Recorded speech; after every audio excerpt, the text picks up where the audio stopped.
Vous voulez reprendre le pouvoir sur votre vie. La première étape n'est pas forcément de tout changer à l'extérieur de vous. Votre environnement, votre travail, votre couple. Non, la première étape est de construire une estime de vous solide. Bonjour et bienvenue sur ma chaîne YouTube. Je suis vraiment très heureuse de vous retrouver aujourd'hui. Mon nom est Catherine. Je suis coach et thérapeute et en particulier, j'ai à cœur d'accompagner les femmes justement à gagner en estime d'elles-mêmes, en confiance en elles, à vraiment se réaliser dans leur vie, à rayonner davantage et ainsi à devenir plus charismatiques. Et dans la vidéo d'aujourd'hui, justement, nous allons parler d'un point fondamental. Le plus grand fléau silencieux de notre époque, ce n'est pas le stress, ni la solitude, ni même l'âge qui avance. C'est le manque d'estime de soi. On le voit bien d'ailleurs avec l'émergence des réseaux sociaux où finalement les gens deviennent addicts aux likes, à l'approbation finalement des autres. Eh bien, on voit que le plus grand fléau aujourd'hui, c'est le manque d'estime de soi. Pour ma part, le manque d'estime de moi m'avait conduite au perfectionnisme, à une anxiété permanente, lourde, depuis toute petite d'ailleurs. Plus tard, je me suis retrouvée à accepter des situations et des relations qui m'étaient toxiques. Parce que je n'avais finalement aucune conscience de ma valeur et donc je ne faisais pas attention à moi, je ne me protégeais pas. Quand votre estime de vous est trop basse, vous vous mettez en insécurité en réalité, tout simplement. Dans vos relations, par exemple, si vous n'êtes pas consciente de votre valeur, vous ne pouvez pas voir ce que l'autre gagne à être avec vous et vous acceptez tout et n'importe quoi. Le manque d'estime de soi est invisible et universel. Il ronge la vie des femmes de bien des façons et prend vraiment plein de masques différents. Il se cache partout, prend plein de visages. Parfois, c'est cette petite voix qui vous répète que vous n'êtes pas assez bien. Parfois, c'est ce besoin d'être parfaite, de plaire à tout le monde. Parfois encore, c'est la peur de dire non. Ou cette impression de passer votre vie finalement à vous effacer pour les autres. En fait, le manque d'estime de soi peut se révéler de multiples façons et différemment d'une personne à l'autre. Pour certaines, dans vos relations amoureuses, c'est être persuadé que de toute façon, l'autre va finir par vous abandonner. Alors, inconsciemment, vous commencez à saboter la relation, avant même que vous ne soyez émotionnellement en danger. Et vous allez adopter des comportements d'autoprotection et vous vous mettez sur la défensive. Beaucoup ont soif d'approbation, de validation, de réassurance et parallèlement, vous avez une hypersensibilité à la critique. Vous surréagissez à des paroles ou à des comportements qui souvent ne sont même pas des menaces. D'autres vont éviter les engagements ou éviter les conflits. Les personnes toxiques également que vous avez rencontrées dans votre vie, si vous en avez rencontré, eh bien, ces personnes toxiques, vous savez, celles qui sont dans le mensonge, la manipulation, la tricherie, ou des personnes qui sont hyper contrôlantes, jalouses, ont une estime d'elles-mêmes qui est extrêmement basse.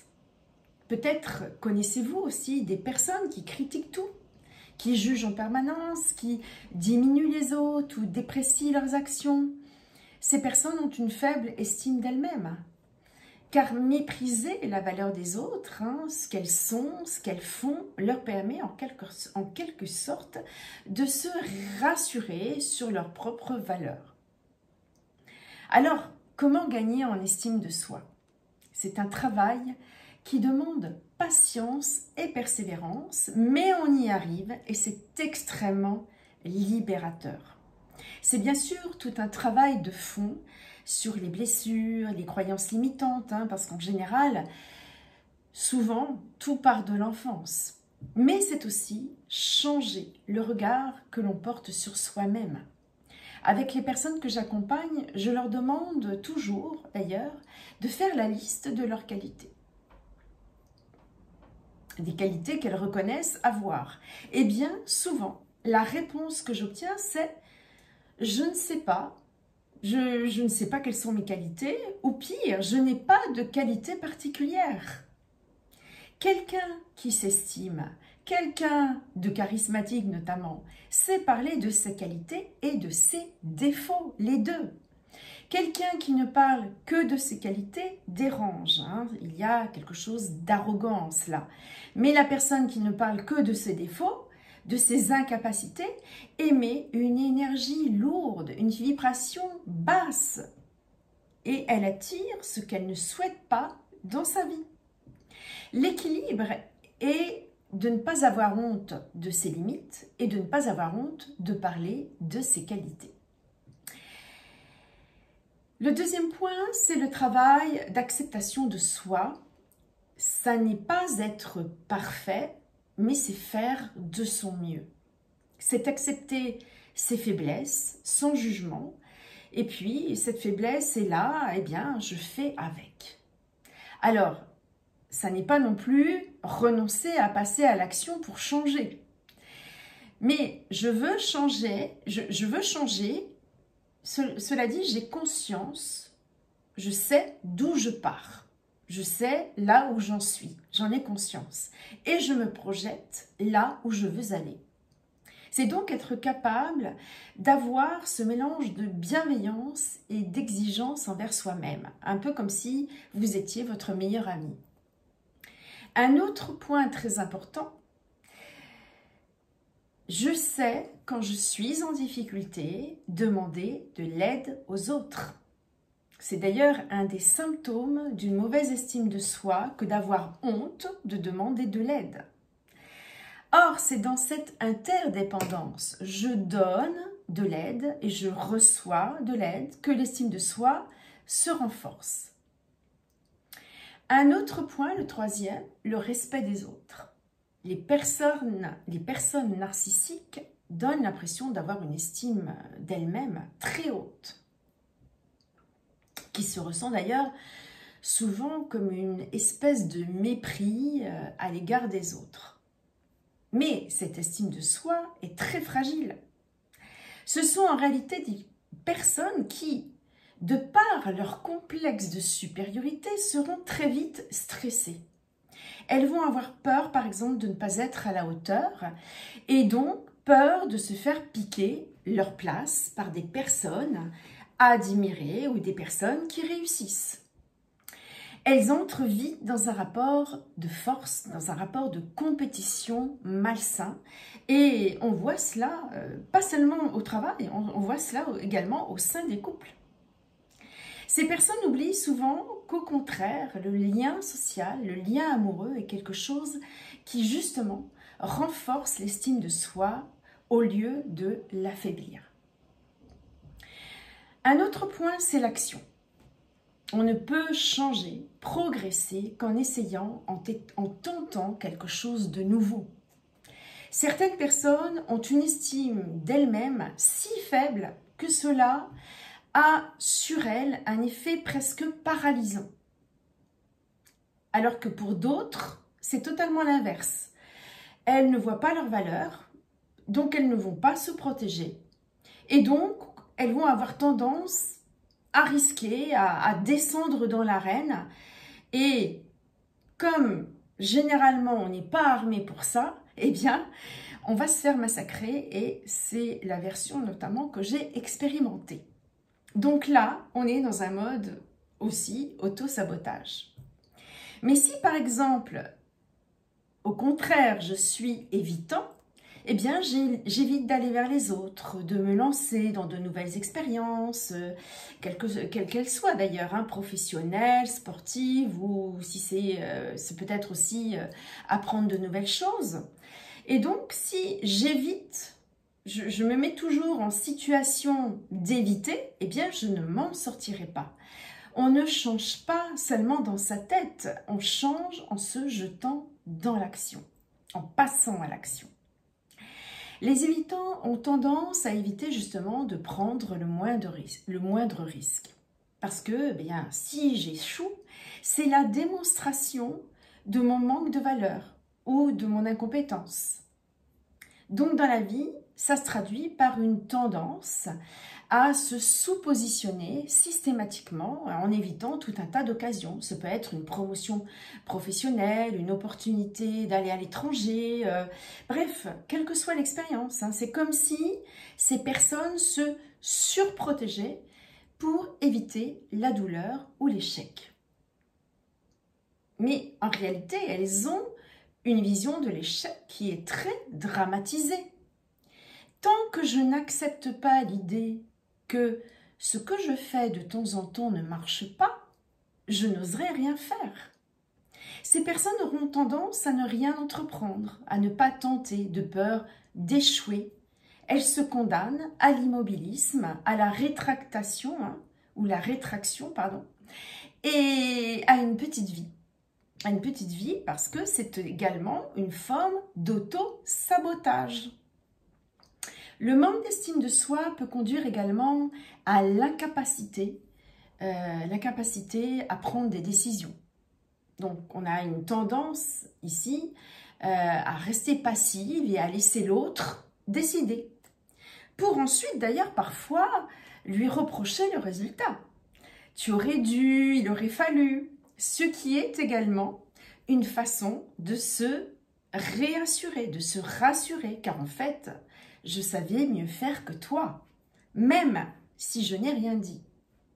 Bref, elles préfèrent se mettre dans des situations où elles prennent zéro risque. Donc ceci m'amène au point suivant qui est ma valeur n'est pas liée à mon succès. Elle dépend d'autre chose que de ma réussite ou de mes actions. Quand on est en manque d'estime de soi, on ne se réjouit jamais de ses succès. On n'est jamais content de soi. On se punit de ses échecs. Il est nécessaire d'apprendre à dissocier ses sentiments, d'apprendre que même si j'échoue, je continue de m'estimer, de m'aimer. J'en vaux la peine. Ma valeur ne dépend pas de mes résultats. Pour terminer, quels sont les avantages, les bénéfices d'une bonne estime de soi? Vous osez car vous n'avez pas peur de l'échec. Vous avez de la résilience, une capacité à surmonter les adversités, à vous reconstruire après, même quand vous avez été détruite. Et je vous le garantis, c'est possible. Si je l'ai fait, vous pouvez le faire aussi. Vous ressentez ensuite, quand vous gagnez cette confiance, cette estime de vous-même, vous ressentez un bien-être. Votre vie s'allège, l'anxiété disparaît. Je ne suis plus encombrée par moi.